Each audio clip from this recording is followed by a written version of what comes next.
નમસ્કાર મિત્રો, જો તમે મદદ કરવા કોઈની માંગતા હોય તો ઘણા બધા રસ્તાઓ છે. એવું જરૂરી નથી કે તમે કોઈને લાખો રૂપિયા દાન કરો યા લાખો રૂપિયા એમના પાછળ ખર્ચ કરો, યા કોઈને મકાન બનાવી આપો, યા કોઈને ગાડી લઈ આપો, યા કોઈને હોસ્પિટલનું બિલ ચૂકવી દો. એને મદદ કરાય એ જરૂર નથી મિત્રો.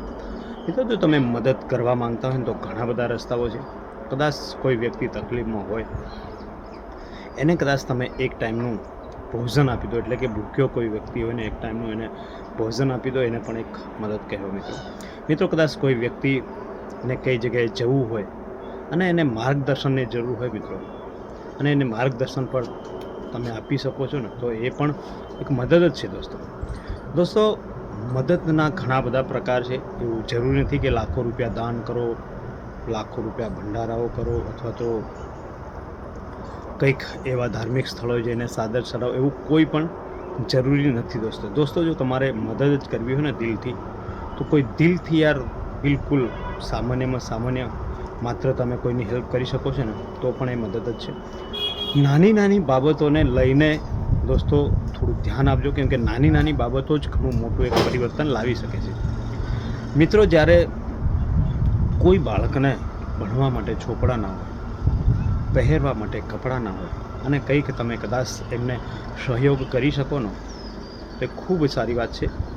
અને ખાસ કરીને તમારી આજુબાજુમાં રહેતા લોકો હોય, તમારા કુટુંબમાં હોય, અથવા તો તમારા સગા સંબંધીઓમાં કોઈ તકલીફમાં હોય, અને જો તમે કેપેબલ છો કે એને કંઈક રીતે મદદમાં આવી શકો, તો ચોક્કસથી મદદમાં આવવી જોઈએ દોસ્તો. જરૂરી નથી કે યાર જે લોકો જે રીતે દાન કરે, જે રીતે મદદ કરે છે, એ રીતે તમે કરો. મદદ કરવી હોય તો એક બાળક પણ કરી શકે છે, એક વિદ્યાર્થી પણ કરી શકે છે મિત્રો. એક કઈ રીતે? એક વિદ્યાર્થી સમજી લો કે જે 10મા ધોરણમાં અભ્યાસ કરતો હોય અને જ્યારે 10મા બોર્ડની એક્ઝામ આપી દેતો હોય ને, એના પછી જો પાસ થઈ જતો હોય ને, તો એના જે પુસ્તકો દાન કોઈ ગરીબ વ્યક્તિના બાળકને પુસ્તકો દાન કરીને પણ એ મદદ કરી શકે છે મિત્રો. કમસે કમ એના પુસ્તકો વડે કોઈ બીજું જે ગરીબ બાળક છે એ તો ભણી શકે. અને ખરેખર હું તો કહેવા માગું છું કે દરેક બાળકો જે પણ 10મું ધોરણ, 11મું, 12મું જે પણ ભણતા હોય, એ વિદ્યાર્થીઓએ કમસે કમ એટલું વિચારવું જોઈએ કે મારો અભ્યાસ આ ધોરણનો સમાપ્ત થઈ ગયો છે, તો હવે કોઈક બીજા બાળકને, બીજા વિદ્યાર્થીને આપણે આપણા પુસ્તકો આપી દઈએ, તો એ પણ એક મદદ જ છે, એક ખૂબ સારી મદદ છે મિત્રો. કેમ કે જો તમે એ પુસ્તકો રદ્દી ગણાય છે, રદ્દી કમસે કમ 10-12 રૂપિયા યા 10-15 રૂપિયા ભાવ હશે કિલોનો, તો તમારા પુસ્તકો વધારે થઈને કદાચ 2-3 કિલો થઈ શકે છે, અથવા 5 કિલો થઈ શકે છે, તો 50-60 રૂપિયામાં તમે શું કરી શકો? એના કરતાં જો કદાચ તમે કોઈ વિદ્યાર્થીને આપી દીધું હોય, તો એ આખું વર્ષ એ તમારા પુસ્તકોથી ભણશે અને તમારા પુસ્તકોથી આગળ વધશે, તો એ તમારા માટે એ મદદ થઈ ગઈ, અને એ વ્યક્તિને જે જરૂરિયાત છે એ પૂર્ણ થઈ ગઈ, એટલે કે એ વિદ્યાર્થીને જરૂરિયાત પૂર્ણ થઈ ગઈ. એટલે માત્ર કમસે કમ આટલી એક નાની સોચ ઘણું બધું અચીવ કરી શકે છે મિત્રો. માત્ર વિચારવાની જરૂર છે.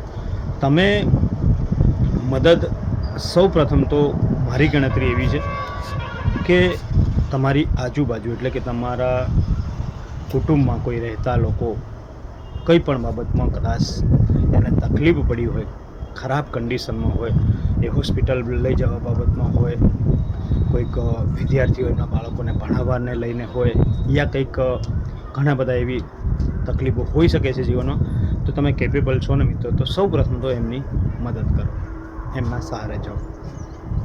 પછી જોવો કે કોણ વ્યક્તિની ખાસ મદદની કોને જરૂર છે, એ જોઈને પણ તમે કરી શકો છો. મેં અત્યારે જણાવ્યું એ પ્રમાણે દરેક વિદ્યાર્થીઓ માત્ર આટલું જ વિચારતા થઈ જશે, એકબીજાની મદદ કરતા થઈ જશે ને, તો આ દુનિયામાં કોઈ અભણ પણ નહીં રહે. કેમ કે જે લોકોને ચોપડાની જરૂર છે, પુસ્તકોની જરૂર છે, એ પુસ્તકો ત્યાંથી જો મળી જતા હોય છે, તો પછી ક્યાંક ને ક્યાંક એમના કપડાની વ્યવસ્થા પણ કરવાવાળા લોકો ઊભા થશે. એકબીજાને જોઈને ઘણા લોકો મદદ કરશે મિત્રો. કેમ કે આપણે પહેલ કરવાની છે, આપણે શરૂઆત કરવાની છે, મદદ કરવાવાળા ઘણા બધા લોકો છે દોસ્તો. એટલે આ નાના પગલાં આપણાથી જેટલા લેવાય ને એટલા લેવું જોઈએ. અને ખરેખર જલ્દીથી જલ્દી ઝડપી આ પગલાં આપણે લેવા જોઈએ દોસ્તો. મિત્રો, તમારી પાસે લાખો રૂપિયા, ધન દોલત, જમીન જાયદાદ, સંપત્તિ બધું જ હશે, પણ જો તમે કદાચ કોઈની મદદ ના કરીને તો એ લાખો રૂપિયાનો કોઈ જ મતલબ નથી. લાખો રૂપિયાનું દાન પુણ્ય કરશો, મંદિરો જઈને ફૂલ હાર ચડાવશો, ભંડારાઓ કરશો, એનો કોઈ મતલબ નથી. જ્યારે કોઈ જીવતા વ્યક્તિને તમારી જરૂર છે અને તમે હેલ્પ કરી શકો છો ને, તો ત્યાં સૌ પ્રથમ હેલ્પ કરવી ખૂબ જ જરૂરી છે દોસ્તો. મિત્રો, આ એક મોટિવેશન એવું છે કે આપણે એક નાની બાબતને લઈને વિચારવાની જરૂર છે. નાની નાની બાબતો એક દિવસ ખૂબ મોટી બની જતી હોય છે.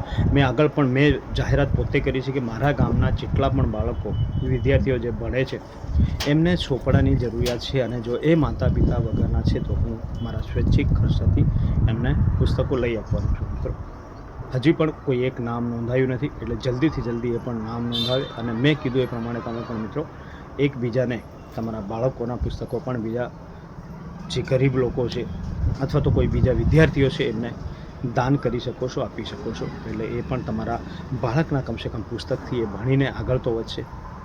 મિત્રો, આ નાની નાની પહેલ કરવા માટે આગળ આવો અને જલ્દીથી જલ્દી આગળ આવો, અને જેટલા વધુ લોકો આગળ આવે એટલી ખૂબ જ સારી આપણા સમાજ માટે, આપણા બાળકો માટે અને આપણા માટે ખૂબ સારી બાબત છે.